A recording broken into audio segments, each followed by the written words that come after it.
السلام عليكم. شحال من واحد شاف هاد لافيش ولا هاد الخبر اللي في تركيا، وانا ما كنتش باغي نهضر والله العظيم. انا جيراننا عزازين عليا باش ما عارفيني انايا ما خاطيني مشاكل، ولكن اللي ما عجبنيش هو التعليق ديال بعض العرب اللي كيلوموا هاد الجزائريه وما معرفينش اصلا الواقعه شنو فيها، وبداو تيقولوا شي كلام ما كاينش وشي تطياح بحال ملي كتكون شي مغربيه نفس الكلام. كون كانت هاد المغربيه اللي دارت غيقولوا نفس الكلام، نفس الهضره اللي تيقولوا على المغربيه تيقولوا على الجزائريه. وبحكم ان هاد الناس انا كنبغيهم كاملين، خصوصا شمال افريقيا كنحماق عليه، لا من الجزائر المغرب موريتانيا تونس ليبيا كنحماق على الناس ديالهم. هاد موالين الزيرو ما عجبنيش الهضره اللي تيقولوا، ما نكذبش عليكم، ودوك الاتهامات اللي مطيحين على هاد الجزائريه باش تفهموا يا عربان بان هاد الجزائريه ما ضحكتش عليهم، وهما اللي ضحكوا عليها.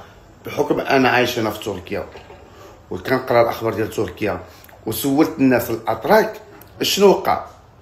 هاد البنت الجزائريه جابها باها خطبها لولدو باش تفهموا، عطى ليها المهر ديالها، عطى ليها كلشي. البنت الجزائريه جات زوجات بالحلال الحمد لله، ماشي جات زوجات بالحرام ولا دير الحرام ولا شي حاجه.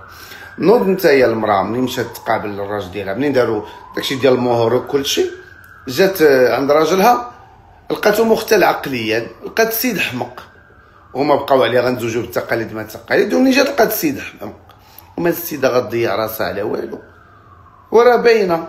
جات السيده تزوجات، عطاوها المهر عطاوها الذهب عطاوها داكشي، لقات السيد حمق بيان سور غتدي التعويض، مالا فين سرقات ولا هربات ولا دارت، وفي الاخر باه انتحر.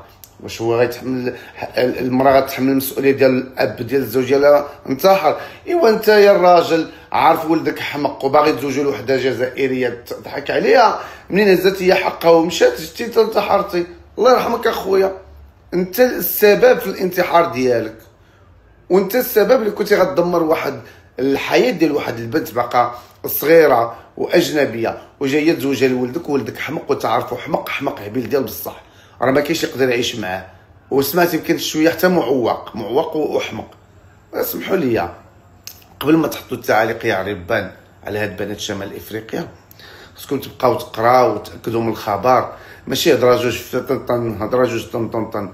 راه ما تنساوش بانه بنات شمال افريقيا قسما بالله العظيم الى انظف من بعض البنات واشرف من بعض البنات في الدول العربيه الثانيه، وخذها من عندي ومن تجربه، بحكم انني سريت جميع الدول العربيه وعارف الخيخ والمخ وشنو فيه. يلا تهلاو.